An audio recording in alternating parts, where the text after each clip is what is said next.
C'était le 10 avril 1912. Richard venait de partir de Southampton en Angleterre à bord du navire le plus célèbre de l'époque, surnommé l'Insubmersible. Comme il venait d'assister à une quasi-collision avec le SS City of New York, il décida d'écrire à sa femme pour lui raconter cet incident effrayant.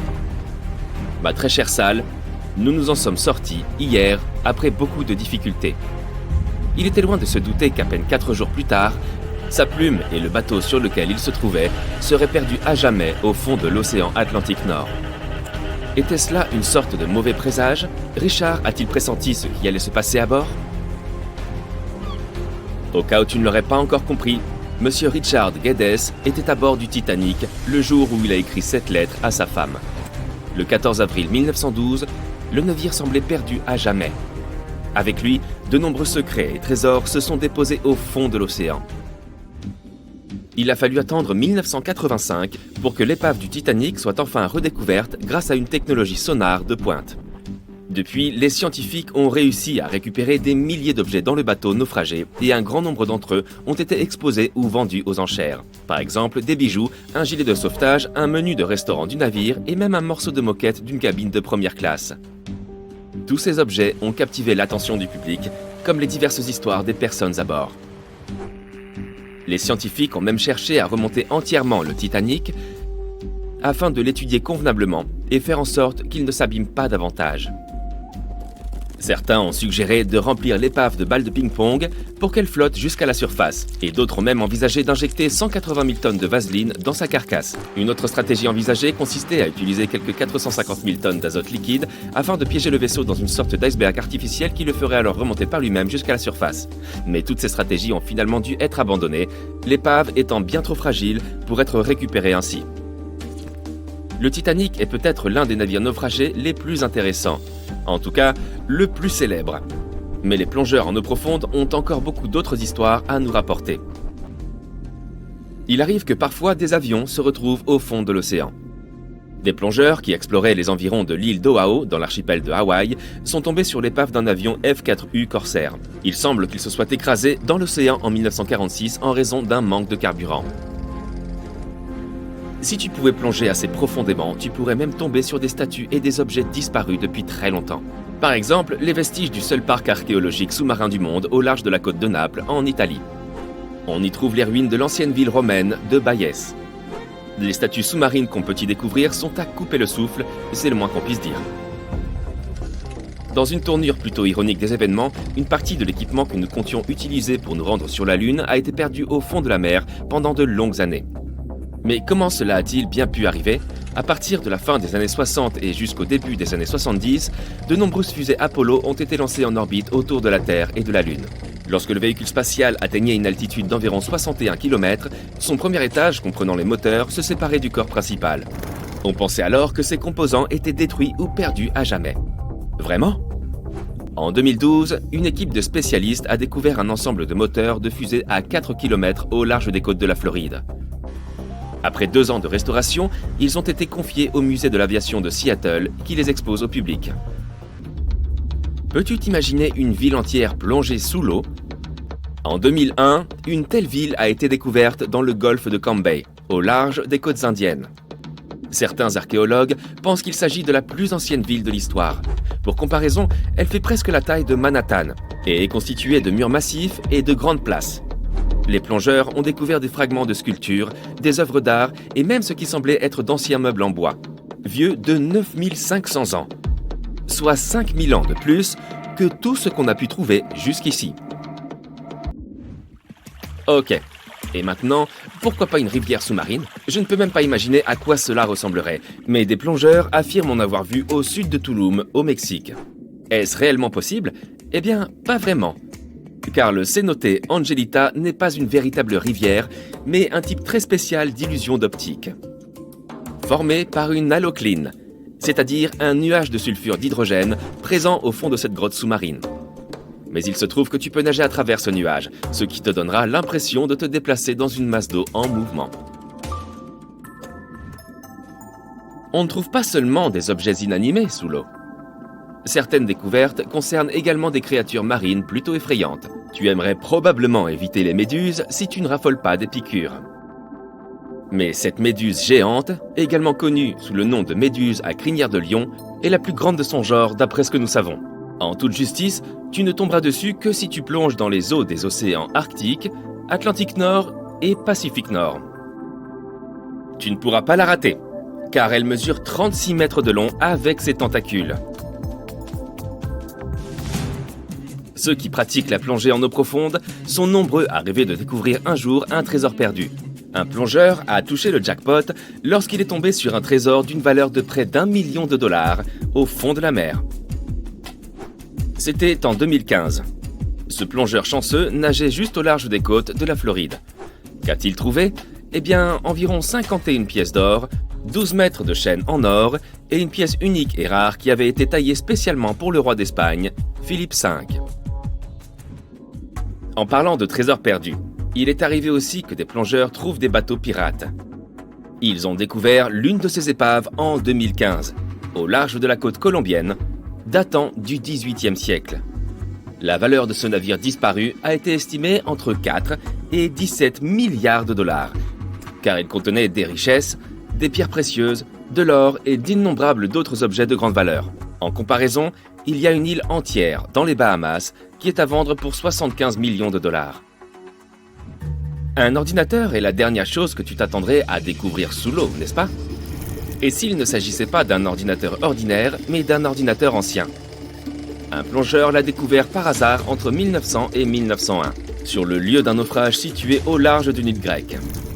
Les chercheurs pensent que cet étrange engin en pierre est la forme la plus ancienne d'un ordinateur. Il a été conçu à de nombreuses fins, notamment pour prédire les positions astronomiques ainsi que les éclipses sur le calendrier. Comme l'humanité a perdu la plupart des technologies de cette époque, il est incroyable que l'on soit tombé sur cet objet après des siècles. Cela nous a permis d'en apprendre beaucoup sur les Grecs de l'Antiquité. L'ordinateur se trouve maintenant au Musée archéologique national d'Athènes, si jamais tu voudrais le voir en personne. Ceci doit être l'un des endroits les plus mystérieux sur Terre. On l'appelle la fosse des Mariannes, et c'est la zone la plus profonde de tous les océans. Nous ne connaissons pas sa profondeur exacte, car il est très difficile de la mesurer, mais elle devrait faire environ 11 km et être 5 fois plus longue que le Grand Canyon. Des scientifiques ont étudié pour la première fois cet énorme trou en 1875 à l'aide d'une corde lestée. En 2012, le réalisateur canadien James Cameron a atteint le fond de la fosse à bord du submersible Deep Sea Challenger. Certaines des créatures les plus étranges de la planète vivent dans cet endroit, notamment la pieuvre Dumbo, le concombre de mer et le requin lutin. La fosse des Mariannes tient son nom des îles voisines, elle-même nommée Las Marianas en l'honneur de la reine espagnole Marianne d'Autriche. Nous sommes en Sibérie. Il fait si froid ici que les rafales de vent glacial te brûlent le visage. Toute cette neige blanche semble t'aveugler. Cet endroit ressemble à l'Antarctique à cause du permafrost. Récemment, un groupe de scientifiques a fait des recherches sur l'une des rivières locales. À l'aide d'une foreuse, ils ont extrait plusieurs échantillons de sol gelé. Les chercheurs ont été choqués de trouver des créatures vivantes à l'intérieur de la glace.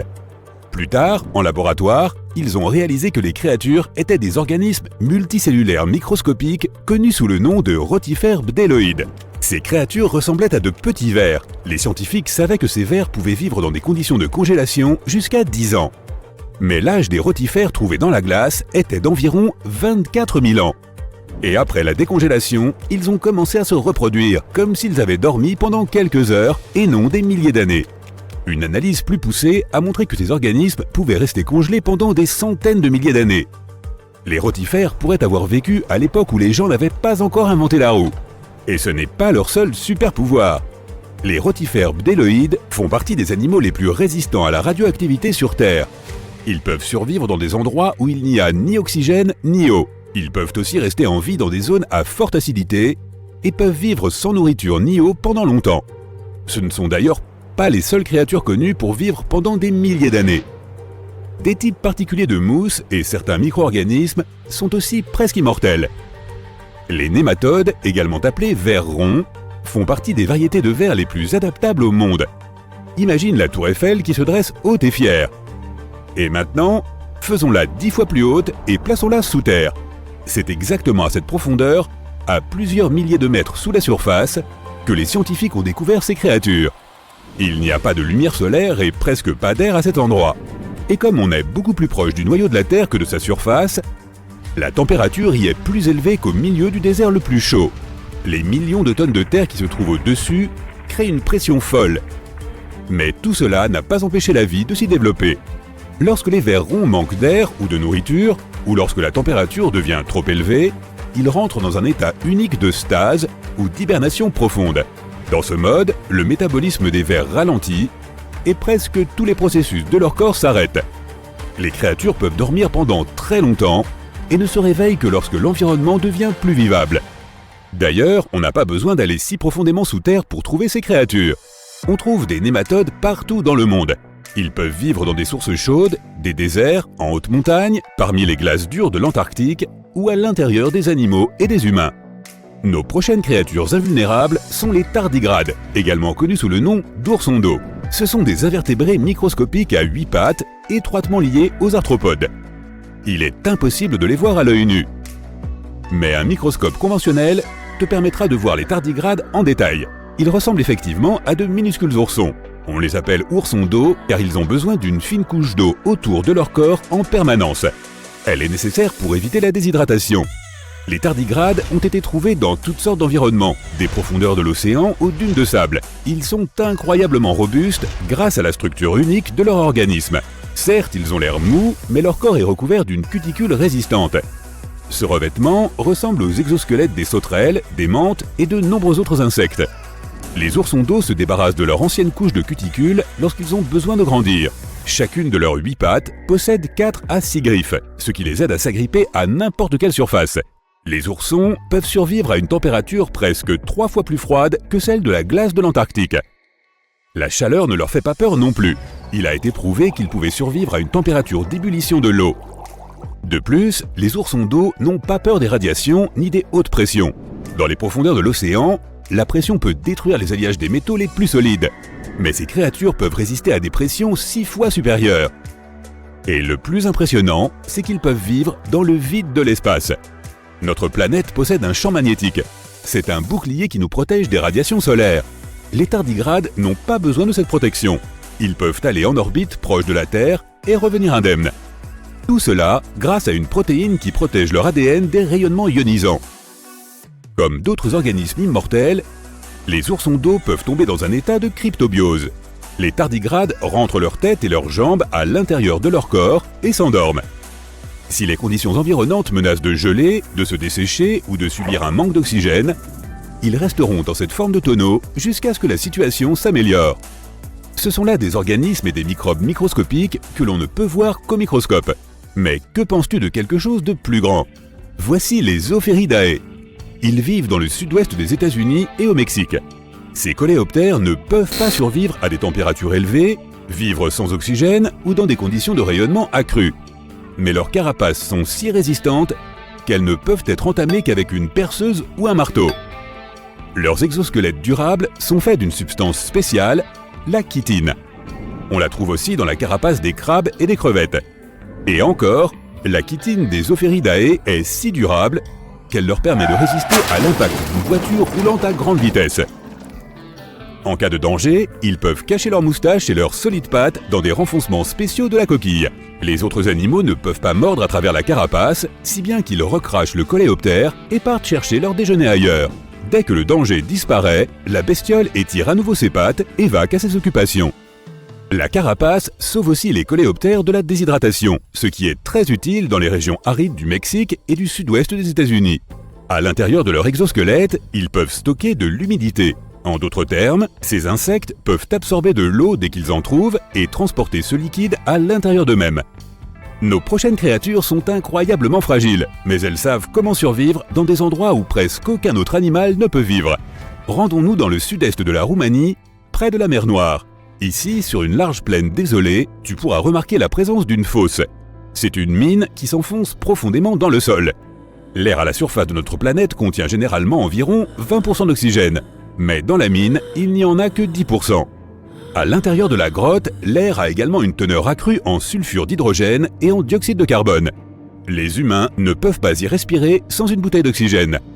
On peut raisonnablement dire que l'eau et l'air y sont empoisonnés. presque aucun animal ne pourrait survivre ici. Pourtant, 48 espèces d'organismes vivants ont été trouvées dans cette grotte. 33 d'entre elles sont des espèces nouvellement découvertes. Et ce ne sont pas seulement des microbes ou des bactéries qu'on ne peut pas voir sans microscope. Quelque chose de plus grand vit ici. D'étranges escargots blancs rampent sur les parois des mines. Des crevettes transparentes et un tas de sangsues d'un genre inconnu nagent dans l'eau. Des mille-pattes blancs avec d'énormes moustaches et des araignées blanches effrayantes courent sur le sol. Et ils vivent tous ici depuis presque 5 millions d'années. Tu remarqueras peut-être un scorpion d'eau et une autre espèce non identifiée de cet animal. Il ne ressemble pas à ses cousins qui vivent dans les sables chauds ou les forêts tropicales. Aucune créature vivante n'a l'air ordinaire ici. Tous les animaux sont blancs ou transparents. Ils n'ont pas d'yeux, mais sont équipés de longues pattes et de moustaches antennes qui les aident à se repérer dans cet espace sombre. Plus tu t'enfonces dans la grotte, moins l'air contient d'oxygène. Mais le nombre d'organismes vivants augmente. L'air est rempli de méthane et de dioxyde de carbone. Aucun habitant de cette grotte n'a jamais vu la lumière du soleil et n'est jamais sorti de l'obscurité. Il semble impossible de survivre dans de telles conditions où les plantes ne produisent pas d'oxygène. La réponse à la question de leur survie est cachée dans un petit lac. La surface de l'eau est recouverte d'une étrange mousse. Si tu la regardes attentivement, tu peux voir que cette substance blanche est vivante. Elle ressemble à du papier mouillé et doux, facile à déchirer. Cette chose est constituée de milliards d'organismes vivants, des bactéries appelées autotrophes. Il y a beaucoup plus de dioxyde de carbone dans la grotte qu'à l'extérieur. Et ces bactéries, comme les plantes, l'absorbent. Mais elles ne le font pas à l'aide de la photosynthèse, ce qui signifie qu'elles n'ont pas besoin de la lumière du soleil. Elles utilisent l'eau pour la chimiosynthèse. Ce que ces bactéries sécrètent est de la nourriture pour d'autres bactéries. Et ces autres bactéries servent de nourriture à des créatures plus grandes. Ce cycle alimentaire unique n'existe nulle part ailleurs sur la planète. Des tunnels, des métros, des réseaux souterrains et même des passages secrets permettant d'accéder aux maisons des personnes riches et célèbres. Pourquoi avons-nous besoin de tunnels, vous demandez-vous peut-être? Pour se cacher. De nombreuses villes ont des tunnels souterrains et même des doubles souterrains. Maintenant, soyons clairs, ces passages ne sont normalement pas reliés entre eux, contrairement à la rumeur populaire selon laquelle il serait possible de se rendre d'Écosse en Turquie en empruntant des passages secrets construits il y a environ 5000 ans. Oui, si construire cela semblerait fou même aujourd'hui, imaginez à l'époque. Ces tunnels s'appellent officiellement des souterrains refuges. Et ils ont probablement été construits au Moyen-Âge. Mais nous ne connaissons pas la date exacte de leur création. C'est en Bavière qu'ils sont le plus nombreux. Mais on en trouve aussi beaucoup en Grande-Bretagne et en France. Les souterrains refuges, qui sont absolument uniques dans le monde entier, se caractérisent par des couloirs étroits de forme ovale et des goulets d'étranglement appelés, en allemand, Schlupf ou Sleep-Out en anglais. Malgré les spéculations, leur fonction reste un mystère. Cependant, certains de ces tunnels sont équipés de cheminées et même d'évents, ce qui pourrait signifier qu'ils servaient principalement d'abri. Datant du Moyen-Âge, peut-être même du XIIe siècle, les souterrains refuges manquent de marqueurs archéologiques et nous n'avons aucun document historique à leur sujet. Il n'est donc pas surprenant que de nombreuses rumeurs circulent sur leur fonction. Certains scientifiques sont convaincus qu'il s'agissait d'espaces de stockage, bien que leur étroitesse rende cette hypothèse peu plausible. D'autres pensent qu'ils servaient de cachette aux agriculteurs lors des invasions tribales. Cependant, le fait qu'ils ne disposent que d'une seule entrée remet en question leur efficacité pour échapper aux menaces. Si vous vous sentez l'âme d'Indiana Jones et que vous souhaitez vous aventurer dans ces tunnels, vous avez de la chance. Quelques structures, comme l'Erdstahl Radgeblücken en Autriche, accueillent les visiteurs désireux d'en savoir plus. Cependant, la plupart des souterrains refuges sont fermés au public. Les origines de ces tunnels souterrains restent largement inconnues, tout comme leur véritable fonction. Et si vous vous dites « nous sommes au XXIe siècle, nous pouvons à peu près tout étudier », eh bien, vous vous trompez. Ce qui rend ces tunnels difficiles à comprendre, ce sont leurs dimensions réduites. Les méthodes d'arpentage traditionnelles s'avèrent souvent inadaptées dans de tels espaces. Pour résoudre ce problème, les scientifiques utilisent un appareil portatif équipé d'une caméra RVB, d'un gyroscope et de capteurs de profondeur haute résolution, ce qui leur permet de relever les moindres détails à l'intérieur des tunnels. Ils ont également recours à des techniques modernes telles que la topographie 3D dans l'espoir de découvrir les véritables origines et fonctions de ces tunnels. Une hypothèse suggère même qu'il s'agissait peut-être de logements mal conçus, abandonnés lorsque leurs insuffisances furent devenues évidentes. Pourtant, tout le monde n'est pas tout à fait d'accord avec cette idée. D'autres théories suggèrent qu'ils servaient à des fins spirituelles, tandis que selon l'idée la plus farfelue, ces tunnels seraient des vestiges de civilisation extraterrestre. Les experts pensent toutefois qu'ils servaient simplement à des fins pratiques, pour l'entreposage des biens ou comme cachette contre les pillards. Comme nous n'avons pas d'informations précises sur leur origine, il se peut que n'importe qui, même un paresseux, ait pu les construire. Non, je ne suis pas fou. Les paresseux peuvent effectivement construire des tunnels géants. Regardez plutôt. En 2009, un agriculteur du sud du Brésil conduisait son tracteur dans un champ de maïs lorsqu'il s'est soudainement enfoncé dans le sol. Il s'est vite rendu compte qu'il avait traversé le sommet d'un tunnel souterrain. Lorsque les chercheurs sont venus enquêter, ils ont trouvé un passage d'environ 2 mètres de haut sur 2 mètres de large, s'étendant sur environ 15 mètres, et ce juste au-dessous de la maison du fermier. En regardant de plus près, ils ont remarqué de profondes marques de griffes sur les murs. C'était la preuve que le tunnel n'avait pas été creusé par des hommes. Ce que ce fermier avait découvert était un paléofossé de mégafaune, un tunnel préhistorique creusé par des créatures anciennes, comme des paresseux ou des tatous géants, il y a plus de 10 000 ans. Je sais qu'il est difficile d'imaginer ces animaux, mais laissez-moi vous aider. Prenez un hamster. Maintenant, imaginez-le aussi gros qu'un éléphant. Et n'oubliez pas, ce hamster de 4 mètres de haut peut aussi marcher sur 2 pattes. À leur époque, il y a environ 15 millions d'années, et jusqu'à il y a 10 000 ans, de nombreuses espèces de paresseux et de tatous géants parcouraient les Amériques. Et certains creusaient bien ce genre de tunnel. Aujourd'hui, beaucoup de ces tunnels sont remplis de sédiments, même si certains restent dégagés, comme celui que notre fermier a découvert. Cette découverte de 2009 a suscité un vif intérêt, conduisant à la découverte de plus de 1500 paléofossés dans le sud du Brésil, ce qui en fait la région du monde où la concentration de tels sites est la plus élevée.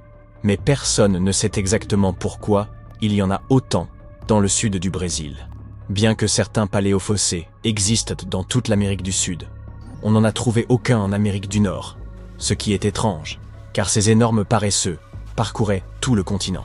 La fonction exacte de ces grands tunnels reste un mystère, mais les scientifiques pensent qu'ils servaient d'espace post-natal pour la régulation de la température ou pour l'hibernation. Les tunnels se sont probablement développés au fil des siècles, à mesure que les générations successives de paresseux et de tatous les agrandissaient. Maintenant, jetons un coup d'œil au Fougou. Non, il ne s'agit pas de ce mets japonais très dangereux, ni d'une ville en Nouvelle-Guinée. Pour les voir, nous devons nous rendre au Royaume-Uni. Les Fougous sont également des structures souterraines, mais ils ne ressemblent pas exactement à des tunnels. Ce sont des structures en pierre sèche. Ils ressemblent à des grottes décorées à l'aide de pierres.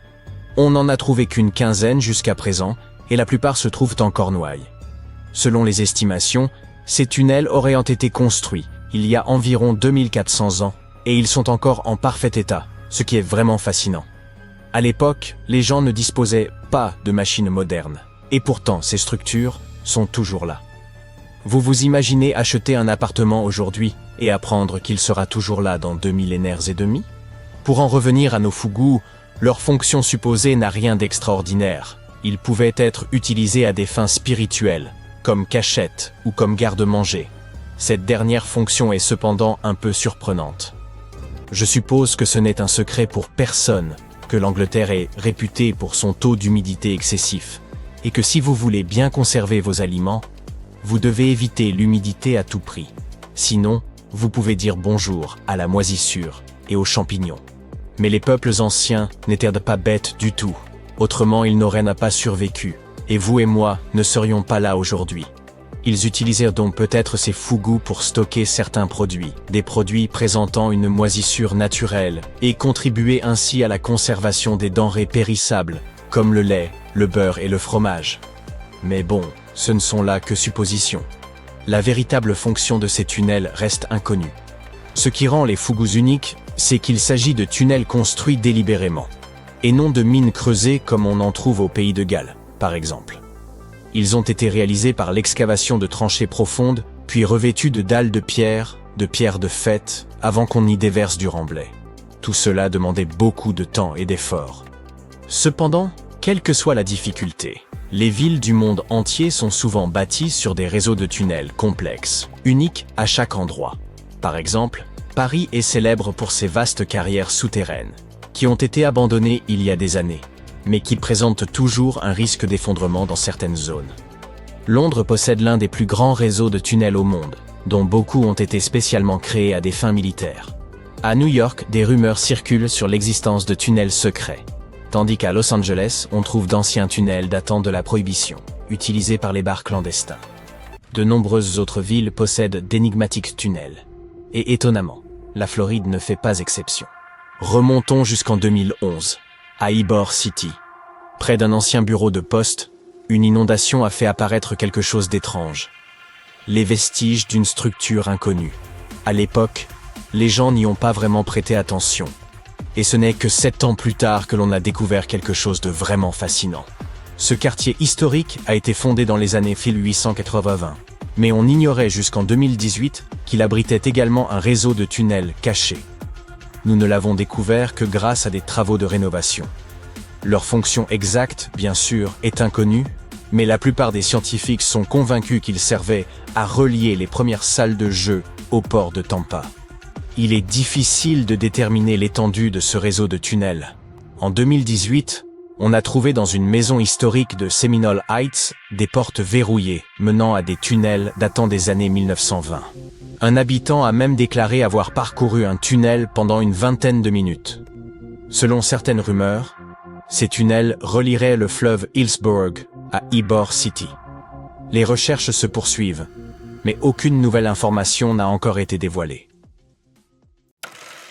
On estime que Fantasmagorie est le premier dessin animé de l'histoire. Il a été réalisé en 1908 et c'est l'un des premiers modèles de films d'animation dessinés à la main.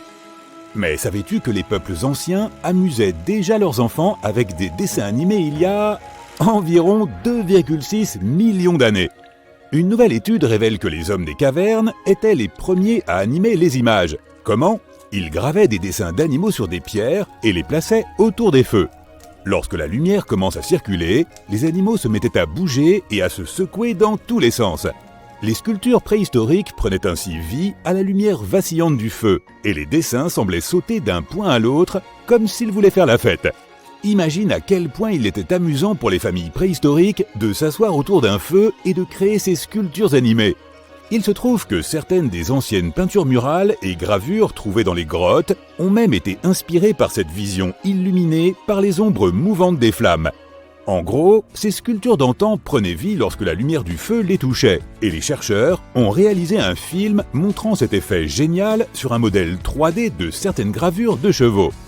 L'étude indique que notre cerveau est câblé pour visionner les choses en mouvement sous une lumière changeante, ce qui explique pourquoi ces gravures ont probablement eu une grande importance pour nos ancêtres.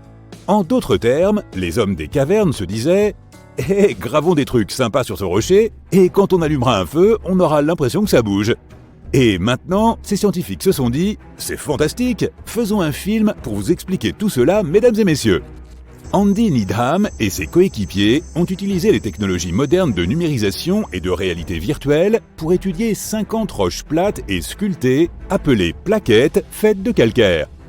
Ces roches ont été trouvées dans le sud de la France dans les années 1800 et se trouvent désormais dans un musée à Londres. Elles sont recouvertes de 77 sculptures réalistes représentant toutes sortes d'animaux, comme des chevaux, des rennes et des chamois. Apparemment, l'Homo sapiens, qui avait beaucoup de temps devant lui, a réalisé ces gravures il y a 12 000 à 16 000 ans. Needham s'est rendu compte que beaucoup de ces roches sculptées avaient été abîmées par le feu, certaines étant couvertes de cendres blanches, d'autres ayant séché ou s'étant brisées à cause de la chaleur.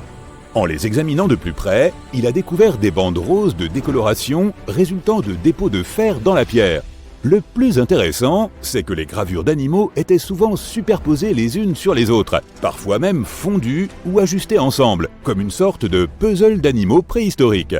Plutôt que de jeter les anciennes et de tout recommencer, les artistes de l'Antiquité prenaient des parties du corps des animaux pour créer de nouvelles figures hybrides. Par exemple, l'une des pierres représente à la fois un cheval et une créature sauvage ressemblant à du bétail, connue sous le nom de bovidé. Dans ce chef-d'œuvre de l'art préhistorique, l'abdomen et le cou du cheval deviennent le dos et le cou du bovidé, tandis que la tête du cheval forme l'oreille du bovidé. Quelle façon créative de recycler! Les chercheurs estiment que les roches préhistoriques de Montastruc ont été utilisées par nos ancêtres pour se divertir aux heures de grande écoute. Plusieurs personnes ont sculpté les animaux. Des gens de niveaux de compétences différents ont fait montre de leur talent artistique et il s'agissait d'un travail de groupe. Le fait que ces roches aient été trouvées ensemble suggère également qu'il s'agissait d'une activité communautaire. C'est un peu comme si des familles s'étaient réunies autour de la télévision pour sculpter des pierres et applaudir leurs animaux préférés. Qui a besoin de Netflix quand on a la télévision paléolithique? Les gravures sur ces roches et les signes qu'elles ont été exposées à la chaleur suggèrent qu'elles ont été créées pour donner l'impression qu'elles bougeaient. Parfois, on voit des animaux différents dans des poses différentes, de sorte que l'un d'eux s'animait, puis un autre et encore un autre. C'est comme une version de Disney à l'âge de pierre. Des techniques similaires pourraient avoir influencé certaines peintures rupestres anciennes, comme celle de l'époustouflante grotte Chauvet dans le sud-est de la France. Les portraits d'animaux y sont également superposés, et certains semblent avoir été chauffés par des feux situés sous eux, ce qui signifie que nos ancêtres préhistoriques auraient pu être les premiers animateurs au monde. Très bien, puisque nous avons parlé de l'activité de loisir préférée de nos ancêtres, faisons un voyage dans le temps pour découvrir les jouets les plus anciens du monde. L'un des joujoux les plus antiques découverts est une simple balle en argile trouvée dans les ruines de l'ancienne Mésopotamie. Cela peut sembler être un vulgaire gadget, mais nos ancêtres s'amusaient avec dès 3000 ans avant notre ère. À l'époque, ils n'avaient pas de jeux vidéo fantaisistes ou de jeux de société élaborés, alors un ballon était le summum du divertissement. Mais les Mésopotamiens n'étaient pas les seuls à s'amuser. Dans la Grèce antique, les enfants se divertissaient avec des poupées en argile. En Égypte, les enfants avaient des jouets en forme d'animaux, mais aussi des poupées fabriquées à partir de matériaux comme l'argile, le papyrus et l'ivoire. Et le plus impressionnant, elles avaient des membres mobiles. Et oui, nos lointains aïeux jouaient déjà avec des mannequins articulés avant que cela ne devienne cool. Mais il n'y a pas que le plaisir qui compte. Les jouets avaient aussi un but pratique à l'époque. En fait, de nombreux jouets découverts par les archéologues étaient utilisés pour enseigner aux enfants des connaissances importantes. Par exemple, les petits Égyptiens manipulaient des poupées qui avaient la forme de docteurs, ce qui les aidait à se familiariser avec la médecine et les soins de santé. Et n'oublions pas les jouets qui servaient à former les futurs guerriers. Dans la Chine antique, les enfants jouaient avec des chevaux et des chars miniatures, ce qui les aidait à se préparer à une vie de combat. En voilà une chouette manière de prendre une longueur d'avance pour ta carrière. Passons maintenant aux jeux primitifs qui existent depuis plus de 5000 ans. Le plus ancien jeu de société s'appelle Senet et a été découvert dans d'anciennes tombes égyptiennes. C'est un peu un croisement entre les échecs et le backgammon, et il était si populaire qu'on y a joué pendant plus de 2000 ans. Voilà un jeu qui tient la route. Mais n'oublions pas les jouets pour les tout-petits. Les archéologues ont trouvé d'anciens hochets et sifflets qui étaient utilisés pour divertir les membres les plus jeunes de la famille. Et si tu pensais que la collection de joujoux de ton enfant était impressionnante, attends d'entendre parler de cette ancienne princesse égyptienne qui avait plus de 100 jouets en bois dans sa chambre. Mais le plus surprenant de tous était sans doute le yo-yo. C'est vrai, le yo-yo existe depuis plus de 2000 ans. Il a été inventé pour la première fois dans la Grèce antique et était souvent utilisé pour des batailles, crois-le ou non. Mais finalement, les gens ont réalisé qu'il était beaucoup plus amusant de simplement s'amuser avec et de faire des figures. Les billes sont aussi un accessoire qui divertit les petits et les grands depuis des milliers d'années. Dans la civilisation de la vallée de l'Indus, les archéologues ont trouvé des traces de billes datant d'il y a environ 5000 ans. À cette époque, on les fabriquait à partir de toutes sortes de choses. Tu as envie de deviner? D'accord, je vais te le dire. Des noyaux de fruits et de petits morceaux de pierre lissée. C'est vrai, ces enfants de l'Antiquité faisaient preuve de créativité avec leurs jouets. Certains artisans sont même allés plus loin et ont fabriqué des billes en argile. Revenons aux Égyptiens de l'Antiquité et à leurs adorables bateaux miniatures faits d'ivoire, de bois et d'argile. Ces figurines peuvent être reconnues comme des jouets, mais elles étaient aussi censées représenter le passage de l'autre côté. Les enfants vikings avaient eux aussi des objets de ce type. Un bateau-jouet en bois, vieux de plus de 1000 ans, a été trouvé dans une ferme près de la côte norvégienne. Ce jouet ressemblait à un vrai bateau, et il devait être l'objet cool par excellence du moment, tout comme les enfants d'aujourd'hui sont fous des voitures de course et des drones. Tu peux imaginer les petits de l'époque montrant leurs bateaux-jouets à leurs amis.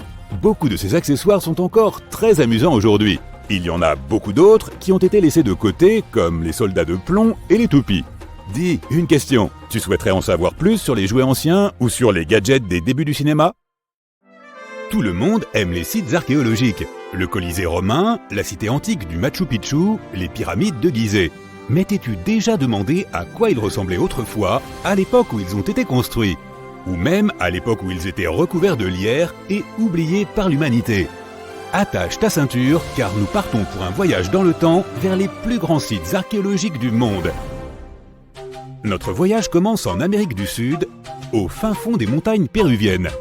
Voici la cité de Machu Picchu. C'est un immense tribut à l'ingéniosité et à la puissance de la civilisation Inca. À son apogée, cette dernière s'étendait sur 4000 km le long du littoral de l'Amérique du Sud, de l'actuel Équateur jusqu'au Chili. Et le Machu Picchu était situé au cœur de celle-ci. Le site historique a été construit à environ 2000 mètres au-dessus du niveau de la mer, plus ou moins vers 1450 avant notre ère. La ville, ceinte de murs, était composée d'environ 150 bâtiments en pierre. Les Incas ont réussi à construire des temples, des maisons et même un système complexe d'aqueducs pour irriguer toute la ville. Et oui, ils ont fait tout cela sans l'aide de roues ou d'instruments en fer. L'habitat ressemblait peu ou prou aux maisons de pierre que nous voyons de nos jours, à la différence que les Incas n'utilisaient pas de ciment pour sceller les blocs ensemble. Pourtant, ils s'emboîtent parfaitement les uns avec les autres. En plus de cela, les Incas ont dû développer une technologie antisismique rudimentaire mais efficace, puisqu'en cas de tremblement de terre, les pierres tremblaient sans s'effondrer. Si le Machu Picchu avait été construit aujourd'hui, il aurait fallu plus de 70 millions de dollars pour le terminer entièrement. L'objectif du site est encore un mystère pour de nombreux historiens. Selon certaines théories, il aurait pu être construit comme un site cérémoniel, une place forte pour le peuple inca, ou même un lieu de villégiature pour la royauté. Ce que nous savons avec certitude, c'est qu'au XVIe siècle, 100 ans après la construction du Machu Picchu, sa population l'a abandonné. Les racines des arbres ont envahi la majorité du site et l'ont caché à l'humanité pendant plus de 4 siècles. Ce n'est qu'au XXe siècle que le Machu Picchu a été révélé aux yeux du monde lorsqu'un fermier péruvien a accompagné Hiram Bingham, professeur à l'université de Yale, pour une visite du site. Depuis, Bingham et de nombreux autres explorateurs ont consacré leur vie et leurs recherches à l'étude de la merveille archéologique qu'est le Machu Picchu. Le prochain arrêt de notre machine à voyager dans le temps est la ville de Pompéi, en Italie. Pompéi a imprégné notre imaginaire collectif pendant de nombreux siècles. L'éruption du mont Vésuve en 79 après Jésus-Christ et la destruction d'une ville entière ne sont, espérons-le, pas quelque chose qui se reproduira de sitôt. Mais tu dois te demander à quoi ressemblait Pompéi lors de son dernier jour. Il n'a fallu que 18 petites heures pour que les rues, les marchés, les maisons et le forum de Pompéi soient ensevelis sous des millions de tonnes de cendres volcaniques. Grâce à des scientifiques ingénieux, nous avons découvert que la lave et les cendres qui ont recouvert Pompéi le tout dernier jour ont en fait contribué à figer la ville dans le temps. Contrairement à la glace, le nuage de cendres n'a pas préservé la ville intacte. Mais à mesure que les objets se sont désintégrés pendant 2000 ans, ils ont laissé des vides sous la terre. Les archéologues ont découvert que s'ils remplissaient ces vides avec du plâtre, la forme de la ville enterrée pouvait être révélée. Et c'est exactement ce qui s'est passé. Bien sûr, cela n'avait rien à voir avec la ville animée de 12 000 habitants qui existait depuis de nombreuses années avant l'éruption fatidique. Pompéi était une cité vibrante et riche. Les ruines du site ont révélé que de nombreux quartiers de Pompéi abritaient des maisons impressionnantes, certaines avec des balcons, ce qui était un signe de grande richesse à l'époque. Et crois-le ou non, même certaines œuvres d'art ont survécu à l'éruption.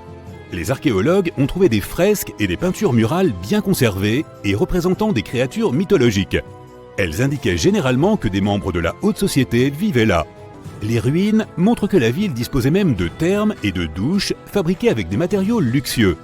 Et apparemment, les habitants de Pompéi avaient des dents incroyables.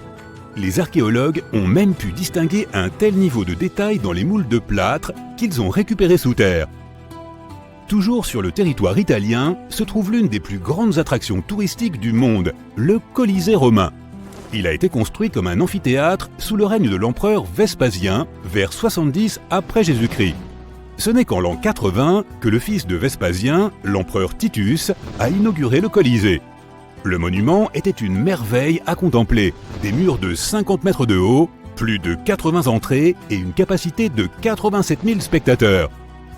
Toutes les classes sociales étaient les bienvenues au Colisée, ce qui explique en partie pourquoi il a prospéré pendant tant de siècles. Pendant le déclin de l'Empire romain, vers le VIe siècle après Jésus-Christ, le Colisée a commencé à être négligé et abandonné. Le monument a été pillé et certaines des pierres de ses colonnes ont été utilisées pour construire des infrastructures ailleurs. Il ne reste plus qu'un tiers du Colisée d'origine, et vu comme il est grand aujourd'hui, on peut imaginer à quel point il était colossal à l'époque. La Grèce a été le berceau de l'une des plus grandes civilisations du monde.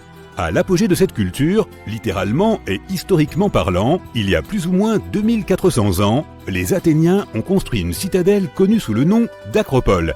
L'Acropole, qui est composée de bâtiments historiques, est considérée comme l'un des plus grands repères de la civilisation occidentale à ce jour. Les touristes qui visitent Athènes aujourd'hui peuvent admirer les piliers jaunis et brisés du Parthénon, qui se dressent sur l'une des plus hautes collines de la ville. Mais à l'époque de sa construction, entre 447 et 432 avant Jésus-Christ, l'imposant et majestueux Parthénon était d'un blanc immaculé, car tout le monument était construit en marbre étincelant. Les statues à l'intérieur étaient faites d'or. Le Parthénon est un temple de 2000 mètres carrés, soutenu par 69 colonnes de marbre. Les plus grands blocs de marbre sont massifs et pèsent environ 10 tonnes chacun. Et le fait le plus surprenant est que le marbre ne provenait pas d'Athènes, mais d'un site voisin qui se trouvait à 15 km de l'Acropole, connu sous le nom de Mont Pentélique. Les historiens, intrigués par l'origine du matériau primaire utilisé pour la construction de l'Acropole, ont trouvé de petits et de gros blocs de marbre éparpillés sur le sol du Pentélique. Il y avait aussi une route pavée que les Grecs avaient construite pour transporter les pierres. Mais le monument le plus marquant de tous les temps est peut-être celui qui se trouve à la lisière du Moyen-Orient, à l'extérieur de la ville égyptienne du Caire. Les pyramides de Gizeh sont considérées comme l'une des 7 merveilles du monde antique. Le complexe a été construit comme tombeau pour le pharaon Khéops il y a environ 4500 ans. Entre 20 et 30 000 ouvriers ont participé à sa construction et il est composé de 3 pyramides. Ce monument massif est fait d'environ 8000 tonnes de granit et de plus de 550 000 tonnes de mortier, ce qui lui donne l'apparence qu'il a aujourd'hui. Mais savais-tu que les pyramides n'avaient pas toujours eu cette apparence? Loin de là, elles étaient d'un blanc brillant avec une pointe triangulaire dorée au sommet. C'est parce que les Égyptiens ont utilisé plus de 6 millions de tonnes de calcaire pour recouvrir l'ensemble de la structure rocheuse en forme d'escalier. Tout cela pour qu'elle puisse briller d'un blanc éclatant sous le soleil impitoyable du ciel égyptien. La pyramide de Khéops est restée la plus haute structure sur Terre réalisée par des humains pendant plus de 3800 ans. C'était la seule pyramide à 8 faces d'Égypte et on pensait qu'elle était alignée avec la ceinture d'Orion. Elle est considérée comme la construction la plus alignée face au nord. En 1979, elle a été inscrite sur la liste du patrimoine mondial de l'UNESCO. Dirigeons-nous maintenant vers la ville indienne d'Agra pour une visite rapide du Taj Mahal. Tu le connais peut-être sous ce nom, mais il porte aussi un nom plus attachant, une larme sur la joue du temps. La construction du Taj Mahal a duré plus de 22 ans et a été commandée en 1632 par l'empereur moghol Shah Jahan comme une déclaration d'amour pour sa troisième et favorite épouse, Mumtaz Mahal. Il a été construit en marbre blanc et étonnamment, grâce à une conservation rigoureuse, il reste encore très semblable à ce qu'il était lors de sa construction. Toutes ces merveilles du passé t'ont-elles donné envie de voyager? Dis-nous dans les commentaires si tu as déjà visité certains de ces sites ou quels autres lieux intéressants tu ajouterais à cette vidéo. Ouf! Cet été aura été plus chaud que jamais. Nous avons l'impression d'être des brochettes de guimauve cuites sur le grill. Certes, le monde devient plus chaud, mais certaines régions ont toujours dû lutter contre des températures élevées. Il s'avère que les gens avaient aussi des inventions pour se rafraîchir dans l'Antiquité. Et certaines d'entre elles fonctionnent toujours, même 3000 ans plus tard. Voyons comment les gens se sont protégés de la chaleur tout au long de l'histoire. Mets un glaçon dans ton soda et prépare-toi à découvrir comment les gens survivaient à la chaleur. En parlant de glaçons, sais-tu que les Perses avaient mis au point un système de stockage de la glace? Dans les déserts de la Perse ancienne, Les gens ont eu une idée hors du commun pour éviter que leur nourriture ne se transforme en gâchis à moitié fondu.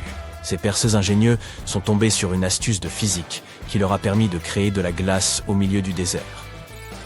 Ils ont appelé ces structures yakshals, ce qui signifie en fait puits de glace. Ces puits de glace n'étaient pas des glaciers ordinaires. Ils s'étaient comme des réfrigérateurs souterrains secrets. De l'extérieur, les yakshals ressemblaient à des structures faites de briques et de boue en forme de dôme. Mais à l'intérieur, c'était un tout autre monde. Ces fosses à glace étaient dotées d'un système de refroidissement par évaporation qui fonctionnait comme par magie. La nuit, lorsque le désert se refroidissait, les Perses exploitaient l'effet de refroidissement radiatif. Ils ont aménagé des tranchées intelligemment conçues pour contenir de fines couches d'eau. L'eau gelait, défiant la chaleur du désert. Il y avait aussi des aires de stockage souterraines. Les Perses récupéraient de l'eau glacée qui fondait dans ces tranchées fraîches et, pendant la nuit, ils la congelaient à nouveau, tirant ainsi le meilleur parti possible du refroidissement naturel du désert. Pour ajouter à cet effet de refroidissement, ils ajoutaient un mur pour abriter les zones de stockage du soleil brûlant de la mi-journée. Et ce n'est pas tout. Ils disposaient d'une fantastique structure appelée le Badgair, qui captait la brise et la dirigeait directement vers les fosses de glace. De l'air frais et une brise glacée, la combinaison gagnante. Ils disposaient même de canaux complexes, appelés des kanats, pour acheminer l'eau des montagnes voisines jusqu'aux puits de glace et aux maisons. Au fil du temps, ces yakshals sont tombés en désuétude, et la technologie moderne a pris le dessus. Mais il y a aussi de bonnes nouvelles. En Iran, des gens formidables restaurent ces anciennes glacières. Alors, si tu te retrouves un jour dans ce désert, n'oublie pas de visiter ces sites incroyables et d'assister en direct au génie des anciens Perses. Maintenant, on aimerait se concentrer davantage sur ces attrape-vents parce qu'ils ne servent pas seulement à fabriquer des glaçons, mais aussi à se refroidir. À l'époque, ces merveilles architecturales ingénieuses faisaient fureur dans des contrées comme la Perse, l'Égypte et le Moyen-Orient. Imagine des structures en forme de tour avec des ouvertures à différents niveaux, stratégiquement placées, pour exploiter la puissance de la brise naturelle. Ces ouvertures étaient nues comme des portails magiques pour le vent. Elles captaient ces rafales rafraîchissantes et les guidaient directement dans les espaces de vie des habitations. En fait, il s'agissait de climatiseurs naturels. La brise s'écoulait gracieusement vers le bas, rafraîchissant le sol tout en virevoltant à travers le bâtiment. Le secret réside ici dans les détails. La hauteur de la tour, le nombre de côtés, les ouvertures et le positionnement des pales intérieures. Tout joue unrolled dans l'efficacité des tours éoliennes. Grâce à ces capteurs de vent, les sociétés anciennes pouvaient profiter de températures intérieures agréables sans trop transpirer. Peux-tu imaginer vivre à cette époque? Sentir la douce brise souffler dans ton palais, te procurant une sensation de fraîcheur et de bien-être? On attribue souvent aux Perses l'invention de ces impressionnants attrape-vents. Mais n'oublions pas l'Égypte. On y trouve des traces de structures similaires, datant de 1300 ans avant notre ère. Oui, l'invention des attrape-vents a peut-être eu lieu dans l'Égypte ancienne, mais c'est à Yazd, en Iran, que l'on trouve le plus grand nombre d'entre eux. Les vents n'auraient pas pu vivre sans ces anciennes climatiseurs, car il ne pleuvait pratiquement pas dans cette région tout au long de l'année. Observons maintenant ces extérieurs perforés à double paroi. Imagine que tu habilles un bâtiment d'un écran perforé sophistiqué. C'est comme si tu donnais un coup de jeûne à l'extérieur tout en gardant la fraîcheur à l'intérieur. Cette technique de génie permet tout d'abord de disperser la lumière du jour sans que les rayons du soleil ne nous aveuglent. L'écran fait également de l'ombre, offrant à l'intérieur du bâtiment un répit bien mérité contre le soleil ardent. Il s'agit en quelque sorte d'un chapeau de plage naturel pour ta maison. En plaçant cet écran à environ 1 mètre des murs extérieurs, on crée un couloir de rêve où l'air frais circule librement. Et bon, ils ajoutent aussi une touche d'élégance au bâtiment. Ces structures sont parfois appelées jali. À Jaipur, en Inde par exemple, la température moyenne pendant la journée est d'environ 38 degrés. Ces structures sont donc cruciales. Les jalis se présentent sous différentes formes, en pierre, en stuc ou en bois. C'est un symbole culturel profondément ancré dans l'architecture indienne. On retrouve sa présence intrigante dans des bâtiments historiques emblématiques tels que le majestueux Taj Mahal et le grandiose Fort Rouge de Delhi. Mais ce n'est pas là qu'une chose du passé. Les jalis sont toujours présents dans l'architecture moderne et leur charme a suscité la créativité d'artistes et de concepteurs du monde entier. Il orne l'extérieur du bâtiment, sa section transversale présentant une ouverture plus grande à l'extérieur et plus étroite à l'intérieur. C'est là que l'effet Venturi entre en jeu pour étaler sa physique. Lorsque l'air s'écoule dans ce passage rétréci, il prend de la vitesse, ce qui crée une différence de pression entre l'intérieur et l'extérieur du bâtiment. L'air soufflant à une vitesse plus élevée est comprimé, et lorsqu'il est relâché, se refroidit. Le moucharabier est un treillis ou un écran en bois utilisé au Moyen-Orient et en Afrique du Nord. Ces merveilles décoratives ressemblent à des stores de fenêtres. Mais ils ne se contentent pas d'être jolis, ils sont aussi ingénieux. Ils protègent de ton intimité tout en te protégeant du soleil et laissent entrer l'air frais et la lumière. Certaines personnes adjoignent également des pots en terre cuite remplis d'eau, de sable ou de paille humide à leur création. Lorsque l'air chaud passe par les trous, il traverse également la surface poreuse du pot. L'humidité contenue dans le pot s'évapore et rafraîchit l'air. Il s'agit d'une technique peu coûteuse idéale pour les climats chauds et secs. Elle est respectueuse de l'environnement et ne nécessite pas d'électricité. Très bien, avançons rapidement jusqu'à aujourd'hui. Les concepteurs font preuve de créativité et associent la sagesse traditionnelle à la technologie moderne. Les tours Al-Bahar d'Abu Dhabi ne sont pas en reste. Imagine plus de 2000 panneaux hexagonaux qui dansent au gré des mouvements du soleil pour ombrager l'intérieur du bâtiment. L'évaporation de l'eau était une autre arme secrète des anciens, simple mais très efficace. De plus, les Égyptiens de l'Antiquité suspendèrent des tapis et des rideaux mouillés dans l'embrasure des portes. Lorsque l'air passait à travers eux, ils se refroidissaient, ce qui permettait de se protéger du soleil brûlant. Les architectes de l'Antiquité étaient bientôt passés maîtres dans l'art de maximiser la circulation de l'air. Ils savaient comment assurer une ventilation transversale et laisser l'air chaud s'échapper tout en invitant de l'air plus frais à l'intérieur. Si l'on se reporte sur la Rome antique, les bains publics étaient l'endroit en vogue à l'époque. Les gens s'y réunissaient pour discuter de politique, faire du sport et bien sûr se baigner pour se détendre. Le frigidarium était l'endroit le plus frais des thermes romains. Après un bain de vapeur dans le caldarium, les Romains se précipitaient dans cette piscine géante pour se détendre. Dans certains endroits, comme la Cappadoce en Turquie, les gens se sont déplacés sous terre pour s'abriter de la chaleur. Ils y ont creusé des maisons douillettes, à même la roche volcanique, exploitant les pouvoirs de refroidissement naturel de la Terre. La leçon à tirer est donc simple. Les architectes et les concepteurs peuvent créer des merveilles en combinant les traditions locales et des technologies de pointe. La vallée de la mort, en Californie, s'enorgueillit d'avoir la température la plus élevée, officiellement enregistrée à ce jour, avec 57 degrés en 1913. Quant au record de chaleur en Afrique, il s'élève à 55 degrés, relevé en 1931 à Kébili, en Tunisie. En Europe, la température la plus élevée jamais enregistrée a atteint près de 49 degrés en Sicile en août 2021. Puis, en 2002, le Royaume-Uni a connu l'été le plus chaud de son histoire. Et maintenant, nous nous trouvons il y a environ 5000 ans. Laisse-moi t'emmener dans l'Égypte antique, on est en 2550 avant Jésus-Christ. Devine quoi, la construction des grandes pyramides de Gizeh a commencé.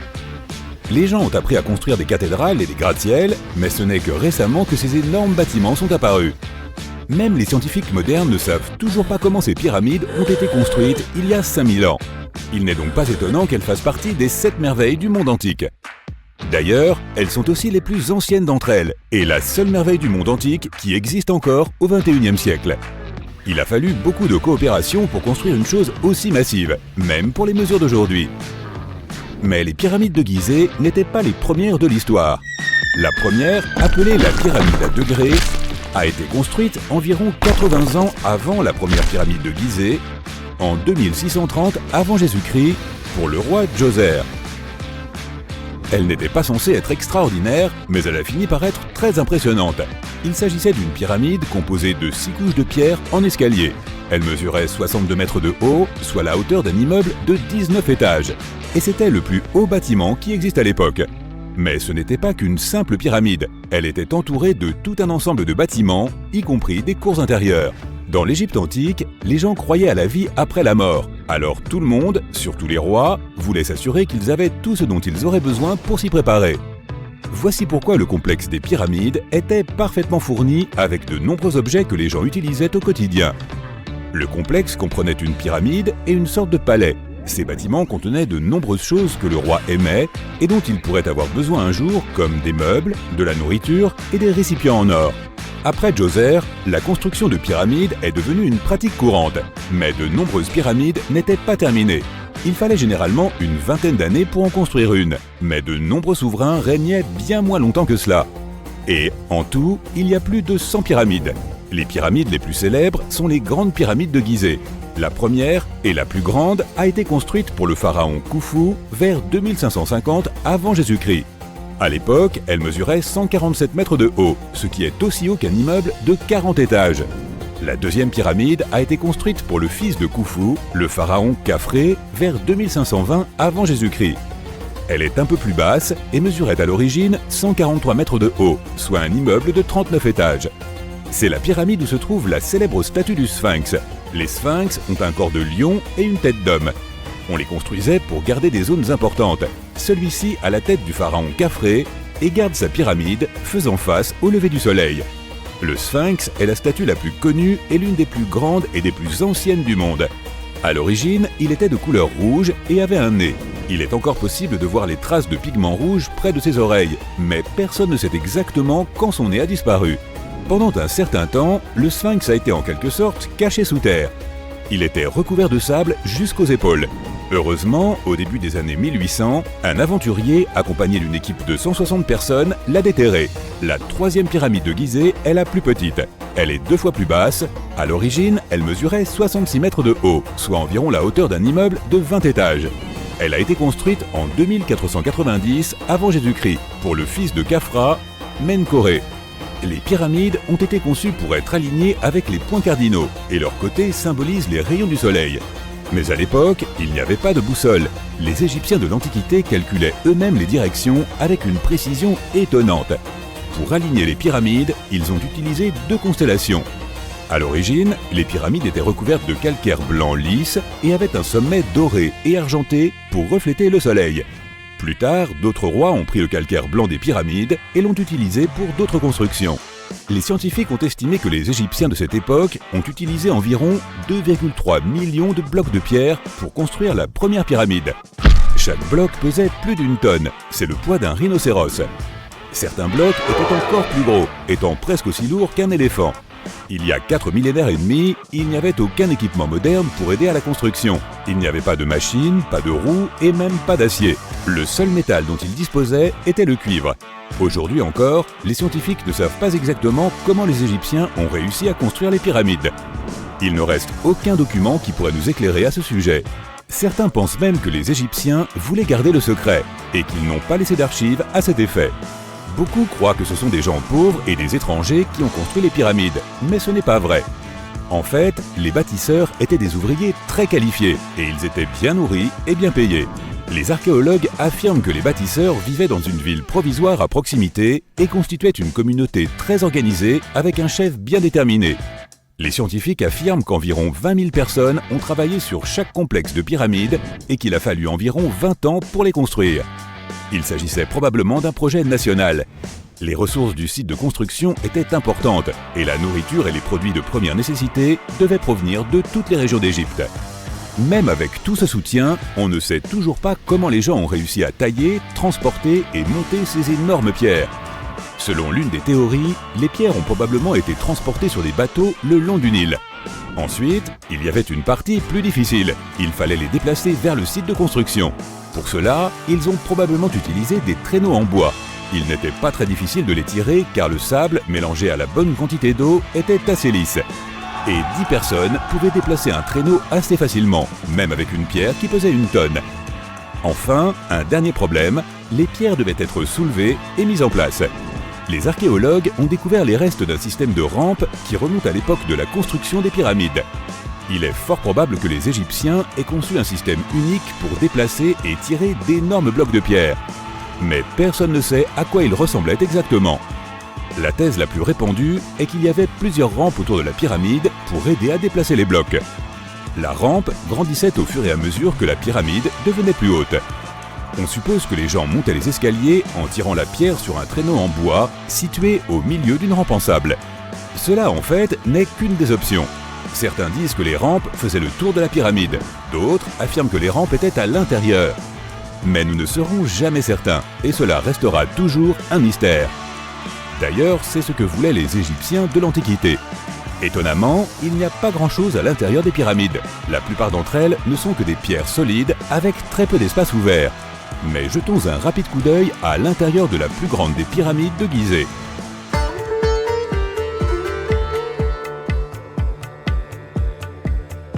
Depuis l'entrée, il y a deux escaliers, l'un qui descend et l'autre qui monte. Celui qui descend vous emmène à une chambre située sous terre. C'est là que se trouvent les pharaons, mais pas dans cette pyramide, car Khufu voulait rester plus haut. La chambre souterraine est en partie inachevée.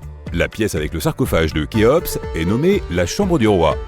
On y monte à l'étage, puis on traverse la grande et longue galerie. Sous la chambre du roi, il y a une pièce appelée la chambre de la reine. Cependant, il n'y a pas de reine, et personne ne sait pourquoi la pièce s'appelle ainsi. Malheureusement, aucune de ces pièces n'a de hiéroglyphes sur les murs. Elles sont tout simplement vierges. Si tu veux en voir, tu dois aller dans les autres salles qui sont décorées. Ces œuvres d'art sont des représentations de la culture et de la vie quotidienne de l'Égypte antique. Les textes permettent aux chercheurs d'étudier leur langue et leur grammaire.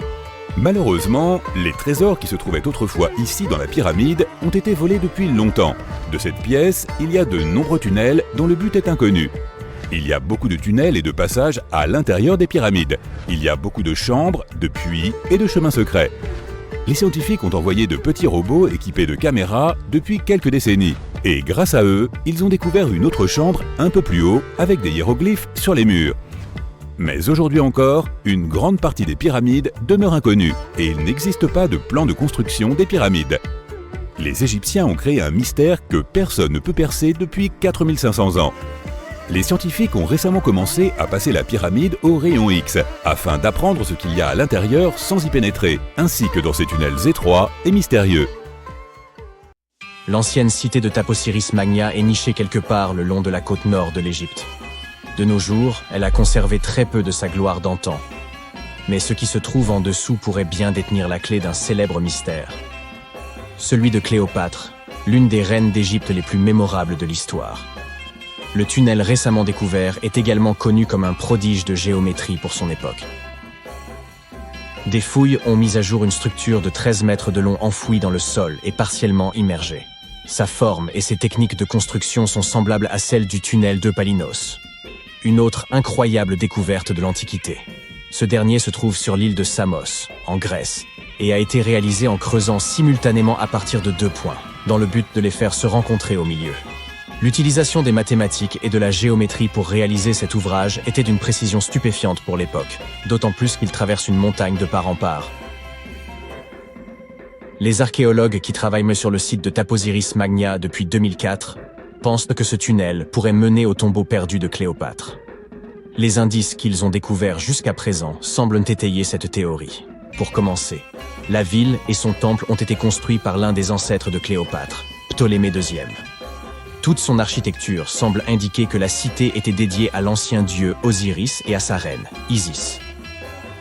Tout au long de son règne, Cléopâtre a cherché à s'associer à la déesse. Il ne serait donc guère surprenant qu'elle ait choisi cet endroit comme lieu de dernier repos. Les archéologues n'ont pas encore réussi à localiser le tombeau de Cléopâtre, mais les recherches se poursuivent avec l'aide de la technologie moderne. Pour mieux étudier cet emplacement, les chercheurs ont même eu recours à un dispositif spécial, appelé radar à pénétration du sol. Cet outil nous permet d'analyser ce qui se trouve sous la terre, sans avoir besoin de l'excaver. Comme ce tunnel est très ancien, les recherches doivent être menées avec la plus grande délicatesse. Voir des images de ce qui se trouve sous terre avant de commencer à creuser est incroyablement utile, et c'est ce que l'on fait ici depuis 2011. La découverte finale de la tombe de Cléopâtre pourrait nous aider à reconstituer son histoire. surtout ce qui aurait pu se passer lors de la dernière partie de son règne, qui est encore entourée de mystères. Nous ne connaissons toujours pas la cause exacte de son décès. Certains pensent qu'elle aurait pu se laisser délibérément mordre par un cobra égyptien venimeux. D'autres ont suggéré qu'elle était tout à fait accoutumée au poison, en dissimulant même dans sa brosse à cheveux, au cas où le besoin s'en ferait sentir. Mais cela ne veut pas nécessairement dire qu'elle ait choisi de l'utiliser sur elle-même. Nous avons beaucoup d'autres informations intéressantes sur Cléopâtre, qui sont tout aussi dignes d'intérêt, comme le fait qu'elle ait eu sa propre styliste. La plupart des images que vous avez vues représentant la célèbre reine montrent que ses yeux étaient cernés de colle noire. Ce look aurait été créé par Iras, une servante connue pour avoir été sa cosméticienne attitrée. Elle traçait une longue ligne de ses yeux jusqu'à ses tempes, une technique de maquillage encore utilisée aujourd'hui pour mettre les yeux en valeur. Iras aurait été une figure importante tout au long de sa vie, officiant également comme sa confidente et sa plus proche amie. Il existe même quelques théories qui suggèrent qu'Iras se tenait à ses côtés lorsqu'elle a mis fin à ses jours. Malgré ses tenues recherchées, Cléopâtre n'était pas aussi belle qu'on le décrit. Ou du moins, c'est ce que pointent des recherches récentes. Certes, si l'on regarde les films et l'iconographie moderne, elle est représentée comme une femme d'une extrême beauté, aux traits symétriques et délicats. Toutefois, si l'on examine les pièces de monnaie représentant son profil de l'époque, son apparence laisse beaucoup à désirer. Son image sur les pièces de monnaie a peut-être également été exagérée, pour donner à la reine une apparence plus reconnaissable aux yeux de son peuple. Ainsi, il n'existe aucune source véritablement fiable pour confirmer son aspect. Mais sa description dans la plupart des textes de l'Antiquité évoque ses autres qualités, comme son éloquence et sa personnalité, plutôt que sa beauté. Cléopâtre est peut-être la reine égyptienne la plus célèbre à ce jour, mais elle n'était pas non plus le premier choix. Elle avait une sœur aînée, Bérénice, qui n'aura que très brièvement occupé le trône. Cette dernière ayant été renversée après 3 ans de règne, Cléopâtre s'est donc habituée à endosser le rôle et a commencé à se consacrer à sa propre éducation. Elle voyageait fréquemment à travers le pays pour se familiariser avec son peuple et avec leurs besoins. Elle n'avait que 18 ans lorsque les rênes du pouvoir lui ont été transmises, et elle a immédiatement gagné en popularité en raison de sa grande intelligence et de son instruction. Son goût pour la littérature était également renommé. On savait qu'elle était friande des œuvres d'Homère, le célèbre poète grec. Cléopâtre aimait d'ailleurs autant écrire qu'elle aimait lire. Il existe même des suppositions selon lesquelles elle aurait écrit un livre sur la médecine et les cosmétiques, mais nous n'avons aucune preuve à ce jour que ce travail ait jamais existé. Être une grande souveraine à cette époque signifiait qu'il était indispensable de parler plusieurs langues. Cléopâtre l'avait clairement compris. Et c'est pourquoi il se murmure qu'elle en connaissait de nombreuses, à des degrés divers. Certains archéologues ont suggéré qu'elle maîtrisait le grec, l'égyptien et l'éthiopien, ainsi que de nombreux dialectes arabes. Elle aurait également pu parler latin, mais il y a peu de preuves pour soutenir cette hypothèse. Elle n'avait peut-être pas des traits angéliques, mais Cléopâtre faisait vraiment attention à son apparence, à commencer par son alimentation. Elle aimait les repas simples, notamment une variété de poissons. Étant donné qu'elle vivait près de la mer Méditerranée, ce n'est vraiment pas une surprise. En guise de friandises, elle raffolait des pigeons farcis, qu'elle servait également à ses invités. D'autres plats au menu comprenaient des légumes et de la soupe de fèves. Les fruits et les noix n'étaient pas en reste dans son alimentation, et elle était également une grande amatrice de miel. Récemment, une équipe d'experts a même essayé de reproduire son célèbre parfum. Voyez cela comme l'équivalent antique du Chanel numéro 5. Cléopâtre était connue pour être une grande amatrice de parfums luxueux, dont elle croyait même qu'ils pouvaient influer sur la manière dont les gens la percevaient. La base de ce parfum est la myrrhe, une résine récoltée sur un arbre local. D'autres ingrédients ajoutés au mélange étaient également répandus à l'époque, comme la cardamome, l'huile d'olive et la cannelle. Le résultat peut ne pas être aussi fragrant que les parfums que nous connaissons et employons aujourd'hui. Sa consistance était beaucoup plus épaisse, mais le parfum durait beaucoup plus longtemps. Quand elle était à l'apogée de sa gloire, Cléopâtre aurait bien pu être la personne la plus riche au monde.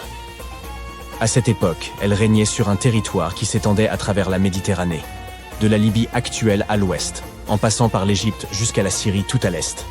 À l'époque, c'était le plus grand territoire jamais dirigé par une femme. En monnaie d'aujourd'hui, sa fortune aurait donc pu avoisiner les 95 milliards de dollars. Les calendriers que nous utilisons aujourd'hui ont peut-être été introduits par Cléopâtre elle-même. C'est elle qui aurait présenté l'idée des années bissextiles et des jours intercalaires à Jules César, le général romain avec lequel on sait qu'elle était très proche. Suivant ses conseils, César aurait fait de ces ajustements une partie intégrante du calendrier romain. Les anciens Égyptiens savaient déjà que l'année était plus longue que 365 jours exactement. Ils ont découvert cela en étudiant l'étoile la plus brillante dans le ciel, appelée Sirius, et en ont conclu qu'une année durait en réalité 365 jours et un quart. C'est Elizabeth Taylor qui a fameusement introduit Cléopâtre dans l'imagerie populaire, lorsqu'elle l'a interprétée dans le film du même nom en 1963. À ce moment, il s'agissait du film le plus coûteux jamais produit. Il n'était censé coûter qu'environ 2 millions de dollars, mais a fini par engloutir l'incroyable somme de 44 millions. C'était principalement dû à des problèmes de scénario et de production. Pour réaliser ce film emblématique, les producteurs ont dû créer 79 décors de toutes pièces, ainsi que plus de 26 000 costumes pour le reste du casting. Rien que les costumes de Cléopâtre d'Elizabeth Taylor ont coûté environ 2 000 dollars. Heureusement pour les producteurs, le film a fait les gros titres et a été très bien accueilli par la critique, ce qui en fait un succès au box-office. Certains associent Cléopâtre à un autre célèbre souverain d'Égypte, le pharaon Toutankhamon. C'est une erreur. Car hormis le fait qu'ils aient en tous deux été des pharaons égyptiens, ils n'ont rien d'autre en commun. Pour commencer, Toutankhamon a vécu environ 1300 ans avant Cléopâtre. Et ils ne partageaient même pas la même ascendance. Cléopâtre avait des racines grecques macédoniennes, tandis que Toutankhamon était un Égyptien du pur souche. Nous autres, les humains, disposions autrefois de pouvoirs quasi surnaturels. Mais ils ont tous disparu depuis bien longtemps, car de telles aptitudes sont devenues inutiles. De sorte que l'évolution nous en a débarrassés. Par exemple, l'une de ses capacités était le sommeil d'hibernation. Oui, cela ne semble pas aussi stylé que la téléportation ou le pouvoir de voler. Mais dans notre monde moderne, cela pourrait être fort utile. Imaginez que vous vous couchiez avant l'hiver et que vous vous réveilliez au printemps. Pas de temps morose, pas de dépenses d'argent pour la nourriture durant cette période. Juste un long sommeil profond. Ainsi, peut-être que nos anciens ancêtres hominidés, plus proches des primates que des humains, étaient capables d'entrer en hibernation prolongée. C'était il y a environ 500 000 ans, des centaines de millénaires avant l'apparition des premiers Homo sapiens. Les hominidés de cette époque vivaient dans des grottes au moment de cette ère glaciaire et plongeaient dans un long sommeil afin d'y survivre.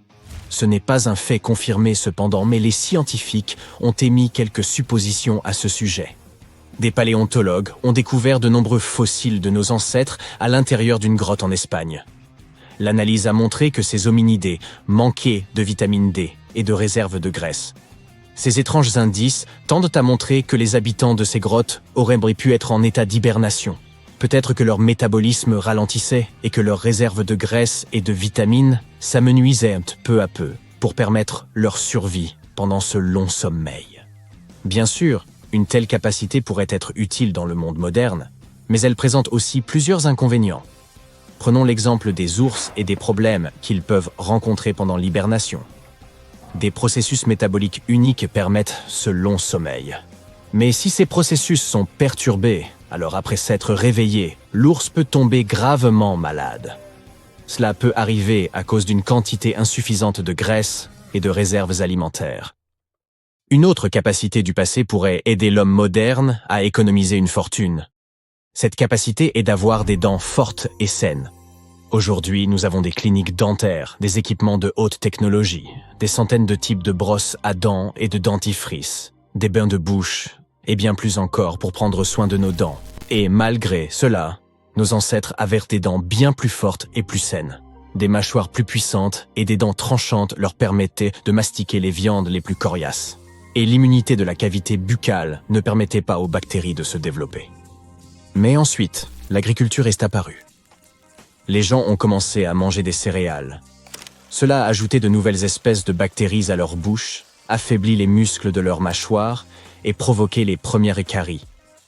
Les dents sont devenues plus fragiles, mais elles ont reçu le coup de grâce lorsque les gens ont découvert le sucre. Les sucreries ont apporté beaucoup de problèmes à notre santé bucco-dentaire. Auparavant, les dents servaient d'outils pour traiter les matériaux durs. Mais ensuite, nous avons commencé à manger des aliments tendres, des boulettes de viande et du poulet frit. Et la force des dents est devenue négligeable. L'évolution nous a privés de cela. Nos ancêtres étaient un peu plus grands, plus forts, plus agiles et plus endurants que nous. Quelques jours passés dans les plaines à chasser des mammouths équivalaient à un mois d'entraînement régulier en salle de sport. Les gens n'étaient pas obèses. Ils mangeaient des aliments naturels et étaient bâtis comme des athlètes. Mais pourquoi étaient-ils plus grands? Qu'est-ce qui a influencé notre croissance osseuse? Au cours des 10 derniers milliers d'années, les changements de croissance sont les plus notables. Mais cette tendance a changé en notre faveur au cours des derniers siècles, et les gens ont commencé à grandir. Il est difficile de déterminer la cause exacte de ces changements. Ce peut être la génétique, l'environnement, le mode de vie, l'alimentation, ou l'apparition des techniques modernes. Ainsi, il y a 4000 ans, les hommes de Cro-Magnon chassaient et cueillaient en Europe. Ils étaient physiquement mieux bâtis grâce à un tel mode de vie. Leurs ancêtres avaient émigré depuis l'Afrique, ce qui expliquait en partie leur grande taille. Des os plus longs étaient utiles pour s'adapter au chaud climat africain. Mais après 3000 ans, la croissance de ces hommes a fortement diminué en raison de l'arrivée d'un temps plus froid et du développement de l'agriculture. Nos ancêtres ont traversé des périodes de famine, et leurs corps se sont rabougris au fil du temps pour s'adapter à un régime plus restreint.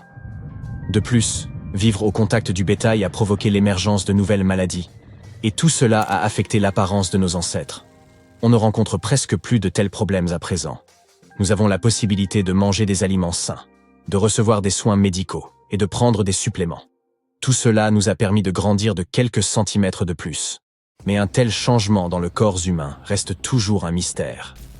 Nous avons atteint aujourd'hui un stade de développement jamais égalé.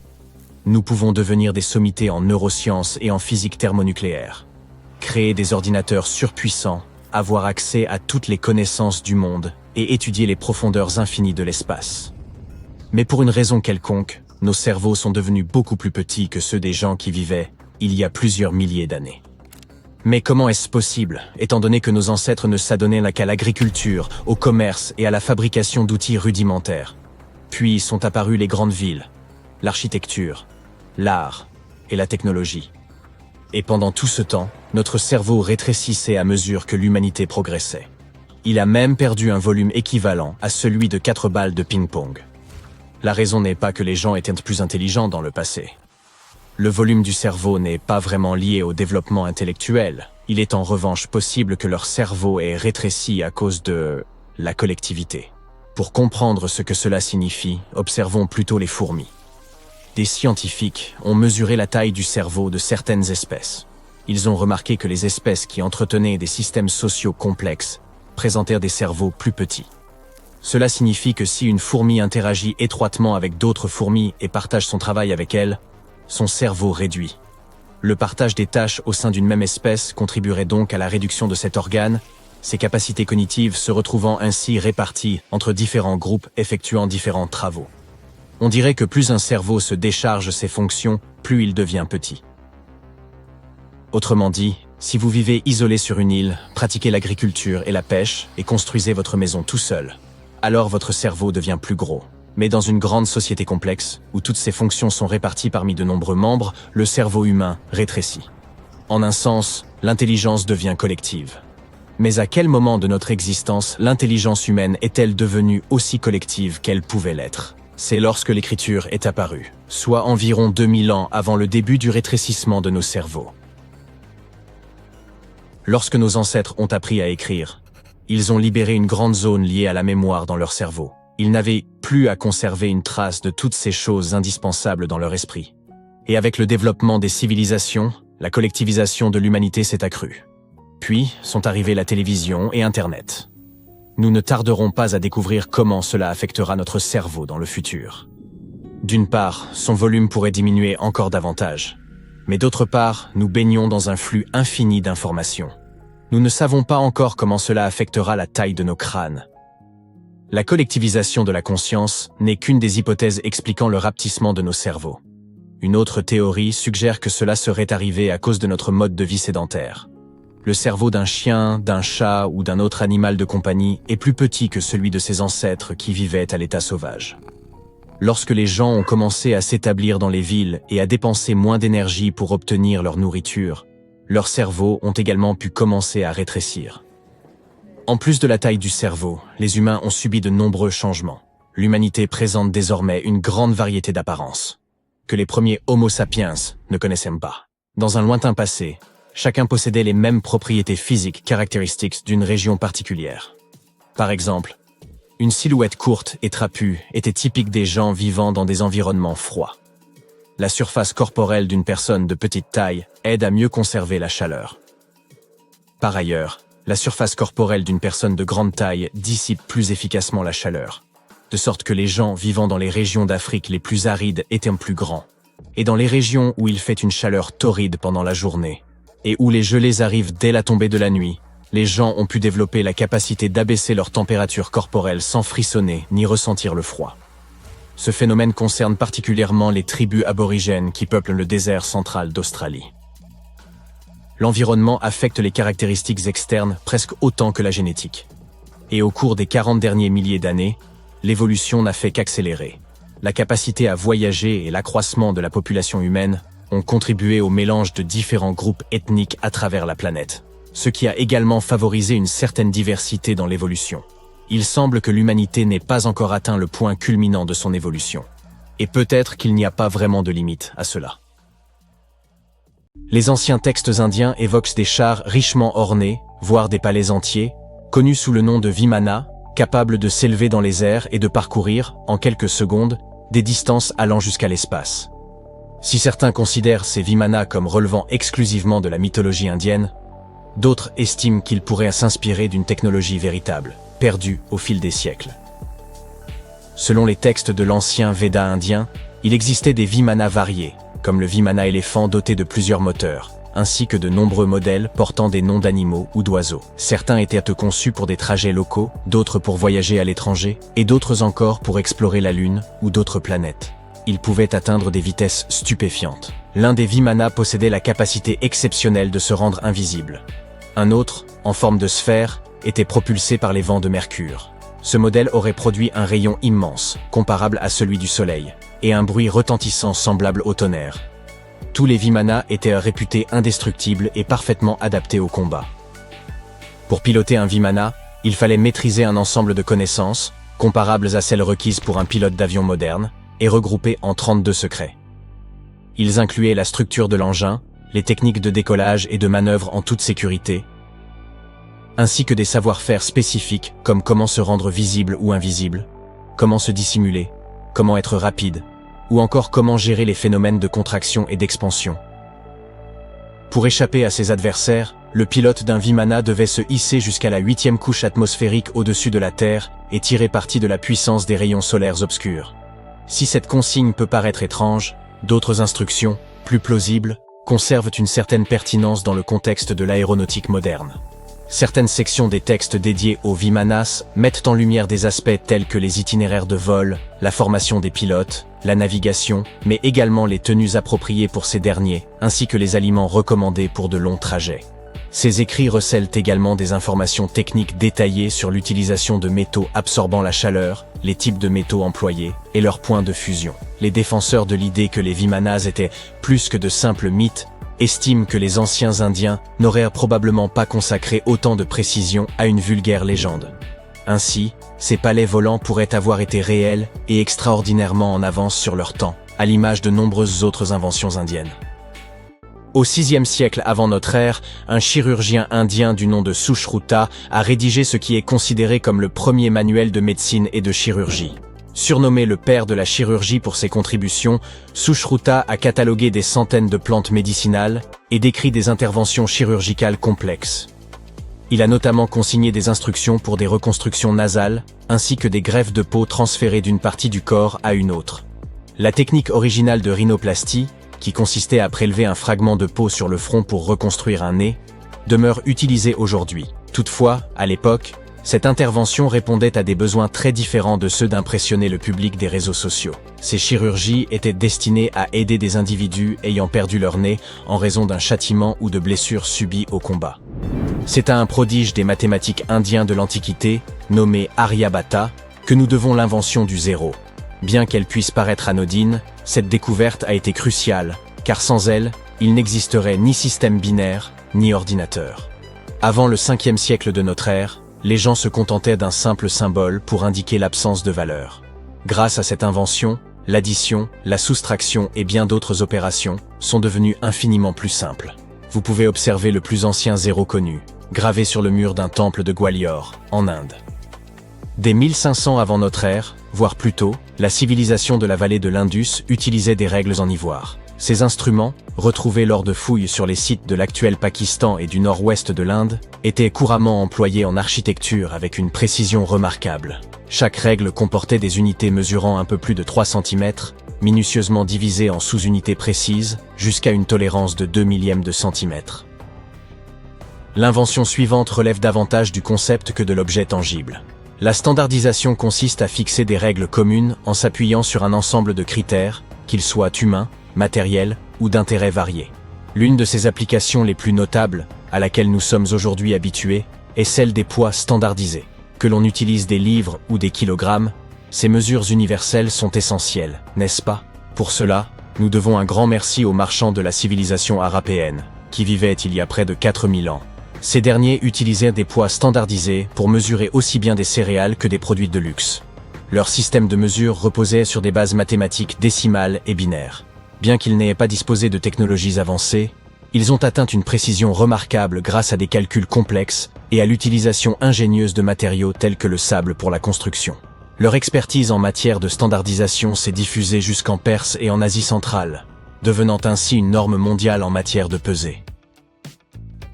Si le yoga est votre pratique favorite, vous avez une excellente raison de rendre hommage aux anciens sages indiens. Le yoga a été mentionné pour la première fois dans les Védas de la civilisation de l'Indus-Sarasvati, dans le nord de l'Inde, il y a plus de 5000 ans. Avec le temps, cette discipline a été perfectionnée et enrichie, devenant une vaste philosophie comprenant plus de 200 écrits sacrés consacrés à l'art d'atteindre l'illumination. Au début de notre ère, le yoga a pris une nouvelle dimension grâce à l'écrivain hindou Patanjali, qui a structuré la pratique dans son œuvre, les Yoga Sutras. Cette discipline s'est transformée en une méthode complète de rajeunissement du corps et en une pratique visant à prolonger la vie, avec des postures que l'on continue à exécuter sur les tapis d'aujourd'hui. Ce n'est qu'au XIXe siècle que le yoga a gagné le monde occidental, où il s'est rapidement propagé. Le jeu d'échecs, souvent considéré comme le jeu de prédilection des intellectuels, est également une invention indienne. Son ancêtre, connu sous le nom de Chaturanga, était un jeu de stratégie sur plateau qui a commencé à se populariser environ 3000 ans avant notre ère. Cette version primitive des échecs se jouait à 4 joueurs au lieu de 2 et comportait 64 cases. Chaque participant disposait de 8 pièces, allant des pions au roi, en passant par les fous et les cavaliers. À cette époque, on n'utilisait pas de dés classiques à 6 faces, mais un dé oblong. Les joueurs qui s'affrontaient étaient en réalité regroupés en 2 équipes selon leur position. La version moderne des échecs, telle que nous la connaissons aujourd'hui, trouve mention pour la première fois dans une légende de l'ancienne littérature indienne. Selon cette histoire, l'épouse du démon Ravana aurait inventé le jeu afin de divertir son époux. Le mot shampooin trouve son origine dans un terme hindi signifiant apaiser ou pétrir. Cette substance, inventée en Inde en 1762, servait à l'origine pour les massages crâniens, d'où son nom. Le premier shampoing était composé d'huile naturelle et de plantes. Les commerçants britanniques, séduits par cette idée, l'ont ramené en Angleterre. Puis il aura fallu plusieurs années pour que cette huile de massage évolue en shampoing tel que nous le connaissons aujourd'hui, mais son origine reste indienne. Contrairement aux Grecs anciens, qui portèrent des peaux d'animaux, les Indiens ont commencé à cultiver le coton dès les 5e et 4e siècles avant notre ère. Ils utilisaient des fils de coton pour fabriquer des textiles, qui devinrent rapidement très prisés en Méditerranée et au-delà. Le jute et la laine trouvent également leurs racines en Inde. Le Cachemire, célèbre pour être la laine la plus fine et la plus luxueuse, provient de la région du même nom, située à la frontière de l'Inde, du Pakistan et de la Chine. Quant aux boutons ornant ces vêtements de Cachemire, ils ont également une origine indienne. Il y a environ 5000 ans, la civilisation de la vallée de l'Indus transformait des coquillages en forme géométrique percés de petits trous. Ces ornements, d'abord purement décoratifs, furent ensuite utilisés pour attacher les vêtements.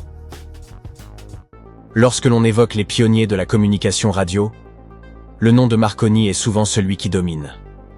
En 1909, il a même reçu le prix Nobel de physique pour ses travaux révolutionnaires. Pourtant, un autre génie, longtemps resté dans l'ombre, mérite d'être reconnu. Sir Jagdish Chandra Bose. Dès 1895, Bose a démontré le potentiel des ondes de communication radio. Lors d'une expérience à l'hôtel de ville de Calcutta, il a transmis une onde électromagnétique sur une distance de 23 mètres, traversant des murs, déclenchant une cloche et enflammant même de la poudre à canon. Marconi s'est inspiré de l'invention de Bose, le cohéreur à mercure, pour développer sa propre radio bidirectionnelle. Hélas, Bose n'a pas breveté son invention, et il n'a obtenu la reconnaissance de son génie qu'un siècle plus tard,